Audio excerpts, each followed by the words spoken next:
Everybody enjoying the weather? Nice. And the food, how's it going? Is it pretty good? Good, good. So I want to say thank you first off to Spinnaker for helping make this all possible. Give them a round of applause if you would. Thank you. And I don't know if Carol was able to make it for MetroStar, but we need to thank them as well. So thank you. And hey Ken, where are you? Mr. Sturba from the Connecticut Post Mall, he's here, and they've made a big help on this too. So thank you very much, Ken. So that's it for that. We're all here to listen to Mr. Mayor Richard Smith give us a little outlook on Milford. So let's listen. Mr. Mayor.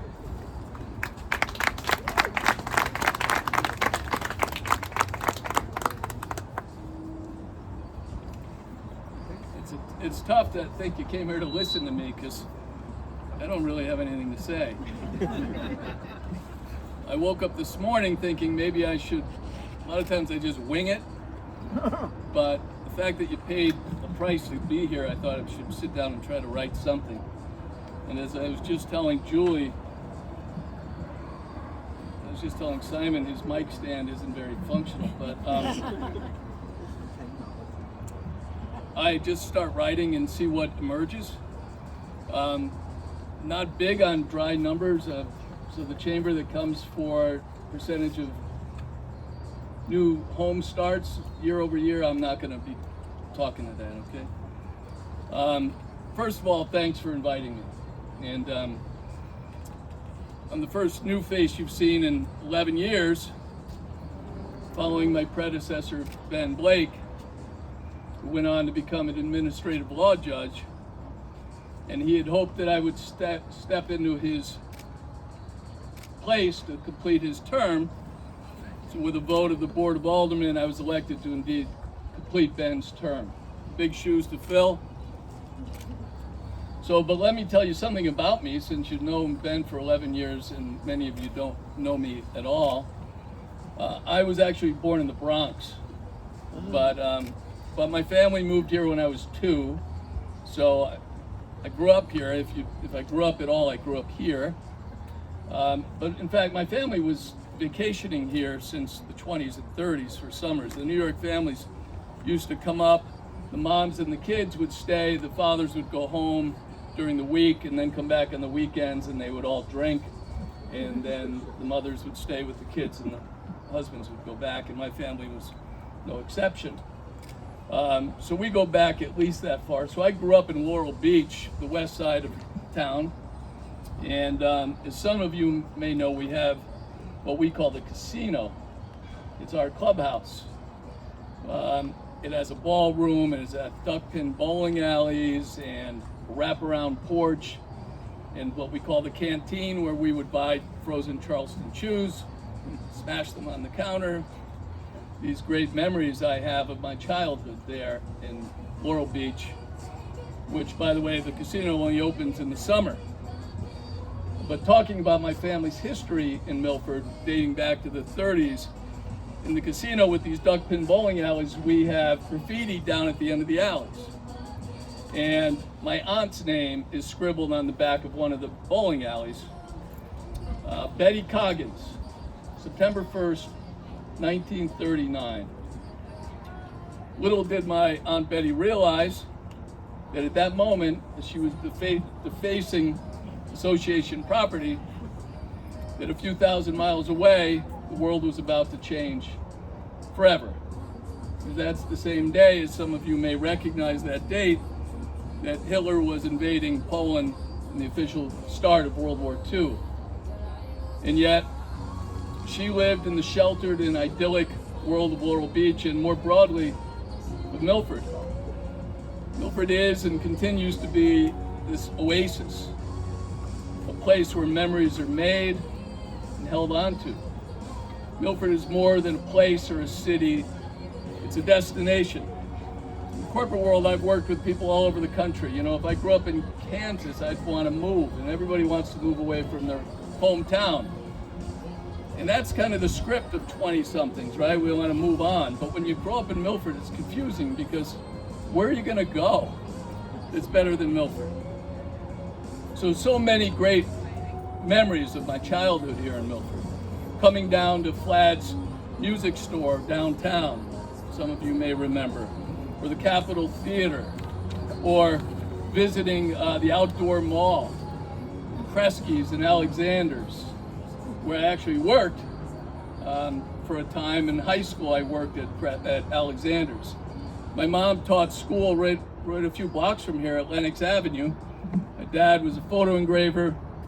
I attended K Avenue School, went on to Jonathan Law High School, and then wanting to not journey too far from home, I attended Yale University, and where I graduated with distinction with a degree in political science, and went on for graduate work at Trinity College in Hartford, studying public policy and philosophy. I met with my wife in high school, and you guessed it, we now live in Laurel Beach, where the casino is, and where we kind of raised our 3 adult daughters, Rebecca, Melissa, and Megan. We also now have 2 beautiful granddaughters living here in Milford as well, Madeline and Naomi.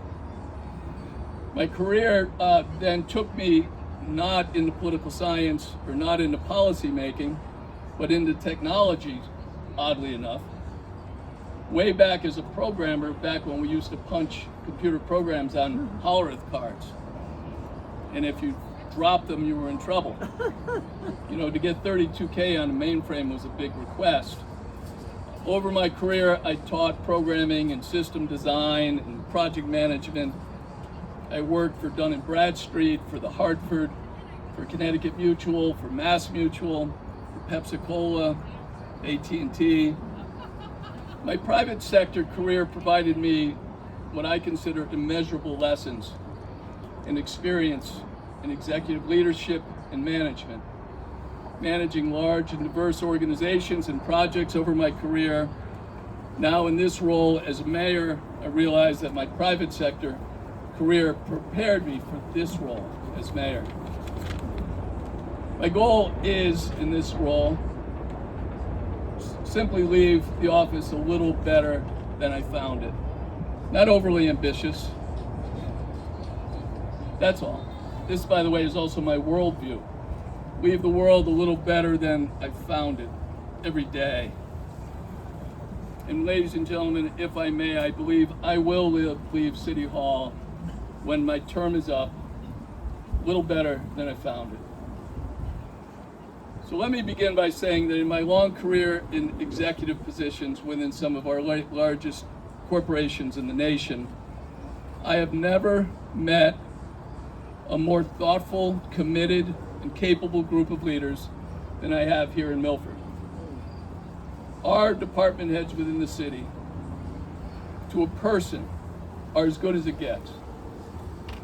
If you leave here today with nothing else, leave here today knowing the city in which you own or do business is in very capable hands. The state of our city is excellent, and that's because the leaders, our department heads, and our employees in city government. Early in my term, I had a chance to sit down with the DPLU staff, the land use staff, and just listen. And as they went around the room, a few folks shared their concerns with me. One of those concerns was personal safety, feeling that they weren't safe in their workplace.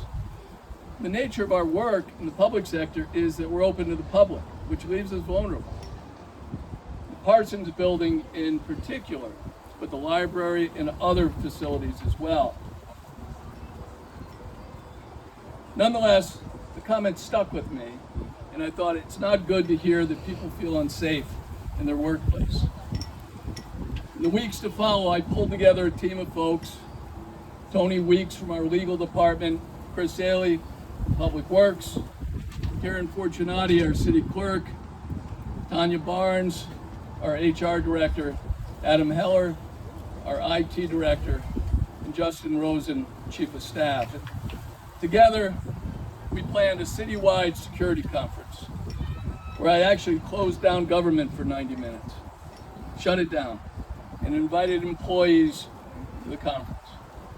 Now, in doing so, I figured I was running the risk of taking a lot of flack from people who might have come to do city business and found the doors locked. But that's how important I thought it was. I opened the session that day and made one very important point.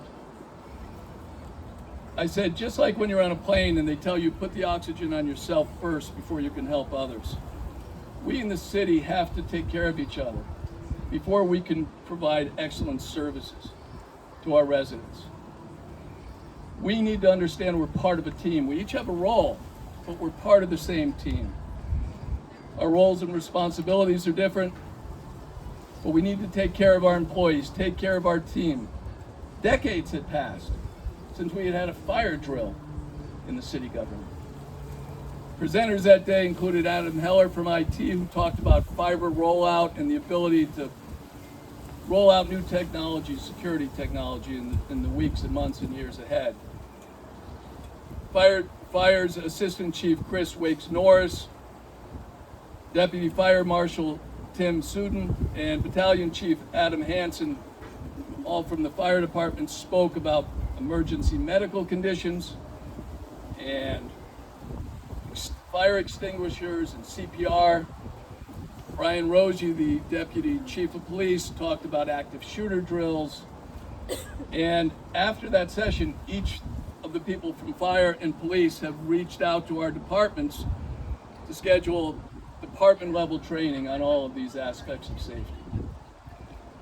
I cannot tell you how many emails and notes my office received from employees in all departments, just simply thrilled to feel that we care enough about them to take those steps. The feedback on the sessions and the presenters was extremely positive, to say the least. Now, I talked about the quality of our department heads, but let me add, our staff is pretty incredible as well. Every day, these folks are out on the front lines doing amazing work. Now, let me give you a couple of examples. There was a lot of controversy, and Simon knows this, about the fence we put up around Walnut Beach, which, by the way, looks beautiful. And from a former police commissioner, helps to control the crowds that we dealt with last year. But one day I was driving by Walnut Beach and monitoring the installation of the fence. I stopped to talk to the guys from Public Works. Just have some coffee with them and hang out. And I mentioned there had been a motorcycle accident down on Shell Avenue, at least I thought. I just read the day before the two bikers, with the wheelies, and one had crashed and was in pretty bad shape. They said, no, that didn't happen at Shell, that happened right in front of us. Two Public Works employees watched the accident occur. Of the two motorcyclists, one was out, his helmet was cracked, unconscious. And what does a friend do who's riding with him? You're right, he takes off, leaves his friend for dead. Two Public Works employees went over, one called 911 and directed traffic, while the other one propped him up and made sure his airway was clear and stabilized him in case he had had any trauma. So as I get back in my car after talking to them, I think, wow, the city needs to recognize this kind of stuff. I have every reason to believe it happens all the time. Our Public Works employees are on the front lines too. They're first responders in many ways. So what I did was, a few days later, on behalf of Milford, I visited Public Works during their shift change, and in front of maybe 100 people down there, I recognized and thanked them for their heroic work and perhaps saving the young man's life. Matt Davidson and Brian Gilronan were given proclamations by the city, and I reminded those gathered that they too are our first responders. It wasn't long after that visit that I headed to Walnut Beach again, this time to surprise one of our lifeguards, Avery Falco, and recognizing her for having saved a swimmer's life a few days earlier. Now, for whatever reason, this individual who she saved had jumped off the pier into the water, but Yeah, he didn't know how to swim. I have reasons to think maybe he just wanted to be saved by this young lady, but I can't say for sure. But nonetheless, it was a life-saving event, and it gave me the opportunity once again to recognize the excellence of our employees. A couple weeks ago, again, I had the opportunity and the honor to present a proclamation and recognize, again, Public Works, Tom Hunt, Tom Nelson, and Nick Gaber.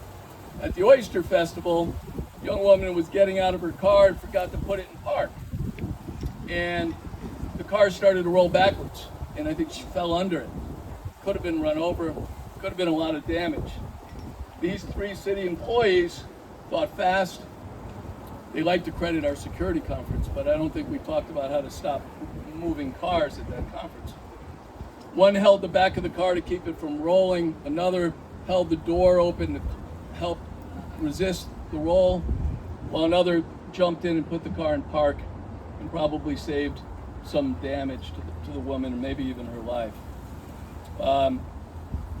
Another example of the heroic work that the city employees do every day. I got an email from a constituent the other day. Bulk trash, which is a sacred holiday in Milford.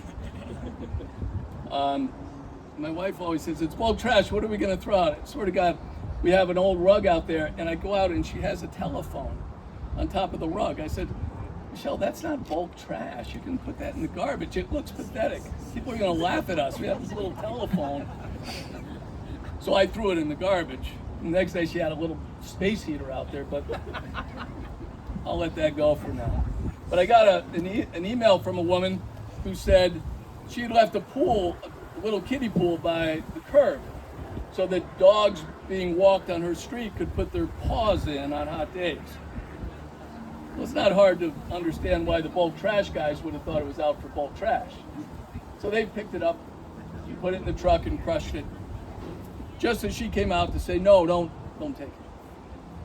Well, John Langford, who works for the city, felt horrible that he had crushed their kiddie pool. She wrote in her email, 2 days later, he was at her door with a brand new pool. He had found it in another junk pile, but it was better than the one he took. It was made in the USA, so he was pretty proud of himself. But nonetheless, I called him up to say thank you for that. Thank you for being the face of the city of Milford.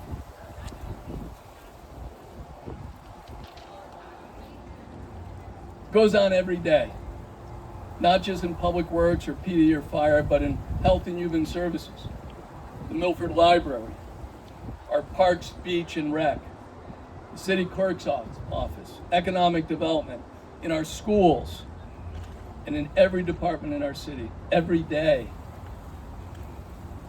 Our dedicated team is striving for excellence. Every day there are new heroes to celebrate. We just need to have the eyes to see them. They, our employees, make Milford the incredible city it is. Ladies and gentlemen, it's about respect. It's about listening and allowing leaders in this city to do what they do best, and that is lead. It's about letting our folks know that we care about them, that we're one team, and in return, we have already seen measurable morale changes, and as a result, a happier and more productive Team Milford. But we don't stop to recognize them and thank them because we're looking to affect a more productive team, or we expect something in return. We do it simply because it's right to do.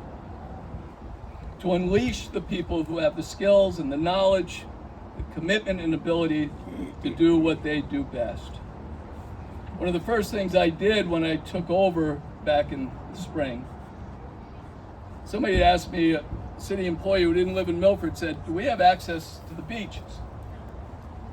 I said, no, you've got to be a taxpayer. But then, like any reasonable person might think, the people who come in every day and cut the grass and clean the beaches and collect the taxes, and stack the library shelves. They help make Milford the beautiful city it is. Shouldn't they at least be able to enjoy our beaches and our parks? Absolutely, let me help you, absolutely. So I issued a memo saying, non-residents, show your ID at the rec department, and we issue beach stickers. And I'll tell you what, it cost the city about 29 cents a sticker. You know how much goodwill that generated with the workforce, and how many emails and calls we got saying thank you? A week or two later, working with Dr. Kataya, we extended the same offer to our Board of Ed members. And again, so well received. So why didn't we do this a long time ago?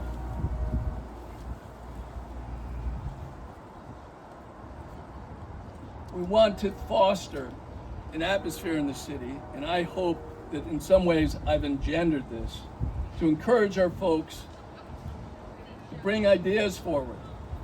What can we do better as a city? How can we do it cheaper? How can we generate revenue? How can we foster a positive experience for our residents? More importantly, what haven't we thought about? If we create an atmosphere where ideas are embraced, no matter how outlandish they may seem, bring them. An example, an idea which was brought to me by our economic development director, Julie Nash, which I love, is an open house for the public. Come to City Hall and have all the chairmen of our commissions come and talk about what all the city boards and commissions do. Public doesn't know. And as I said to Julie earlier, when we ask people to get involved, they're always thrilled. I asked a neighbor, do you want to be on pensions? We're short on people in pensions. She said, yeah. In all my years here involved in the political scene, every time I've asked people to get involved, not only have they said yes, but they seemed thrilled to have being asked. So Julie's idea is bring them together, let these people talk about their commissions and boards, ask questions, and then we sign them up. We may not have openings now, but what we've done is first we've addressed and opened the doors to fill some much needed positions on these boards and commissions. We didn't even have a quorum many nights on our pension board. We couldn't do business. But secondly, we create an atmosphere of transparency, saying, come and learn about government, be part of it. It doesn't cost us anything. That's why I love the idea. It's cheap. Another Julie idea was, 830G is a big issue here in Milford, and our moratorium has expired. And meeting the criteria of that to get another moratorium is take a sizable effort. Probably not anything we're going to be able to do anytime soon. So Julie and Joe Griffith from DPLU and I met, and the idea presented was, why don't we form a commission that will come before planning, zoning, and the life cycle, and see if we can work with applicants so they don't have to go to 830G. That we can make some accommodations for them within the regs and see if we can avoid the abuse of 830G and people putting up housing projects in everybody's backyard. The spirit of that suggestion is exactly what I'm talking about. What can we do? To Julie's point, we may not be able to beat 830G. We may have to accept it. Then let's accept it and work with it. Another example was our city clerk came to my office and said, what about a Milford Mile? What about a walking trail around downtown Milford? About a mile, and we landmark all the notable stops along the way. And I met with Art Stowe to hear about George Washington's stop in Milford, and it's fascinating. But the idea here, and this project's underway as well, to chart out what we'll call the Milford Mile. We have to make sure it's kind of a mile, but we're working on that. But we'll have scan codes so people can scan and hear stories about the landmarks they're looking at. And for lunchtime walkers, it's great. For tourists to come and know about and learn about Milford, it's great. So these are the kinds of ideas that we need to foster and encourage to continue to redefine Milford. We need to keep our eyes open, our minds open to new ideas, innovative ideas, and continue to move our city forward.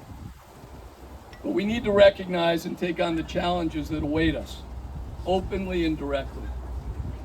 For example, I've asked our HR director, Tanya Barnes, to start a salary survey across all of Milford employees. And I'll tell you why. Milford used to be very competitive. Our salary package, our benefits package, was one of the best around. And so our salaries were not necessarily the best around. We compensated for that by having a great benefits package. But we don't have that anymore. That's been negotiated away. And we are not able to retain or attract good, talented people. We're losing people. We had an HVAC employee start and leave in 2 weeks. Our HR director will tell you she's lost 3 benefits coordinators in 3 years. They go from a $66,000 job with the city to a $90,000 job with Sacred Heart University. Her 3 losses went to Yale, Fairfield, and Sacred Heart. There's a theme here. Academia is out spending us on their resources. So Tanya's going to put this survey together, and we're going to look at what are the deltas, what should we be paying, what are like-sized towns paying for similar work. We've got to drill down into the job descriptions. And let's document the deltas. If there's a gap, let's understand it. And I'm not suggesting then we go fix it. We can't fix it, something we don't even know. So let's first know what we're up against. But at some point, we're going to need a plan to bring us up to par and be competitive with other towns. Listen, Milford is known as a place for exceptional services. And the reason why you want to do business here is because it is an exceptional city. And as I hope I've made clear, it's exceptional because of the people that work here. We need to keep them. And we need to show respect. And that's going to take political courage. It's going to take time. It may be a 3 or 5 year plan. But let's understand what our target salary should be. Let's get into the discussion. Know where we are, know where we need to be, and then we can map out a plan to get there, however long that might take. Ladies and gentlemen, as you know, my time here will end in November. And for me, it's bittersweet. The job energizes me. It has called upon every part of my experience in the private sector. To me, I felt like I had prepared for this job all my life. I didn't realize until I started doing it. Probably the hardest thing to walk away from are the good people I work with every day. I consider them my friends. I respect them. And every day, for me, every day is like I'm a kid in the candy store. You can affect real change in this world. Every day. So I'll walk away grateful for having a chance to do good work and to work with so many people. So ladies and gentlemen, the state of our city is strong, and that is simply because the people who work for this city are exceptional. Thank you, and have a good afternoon.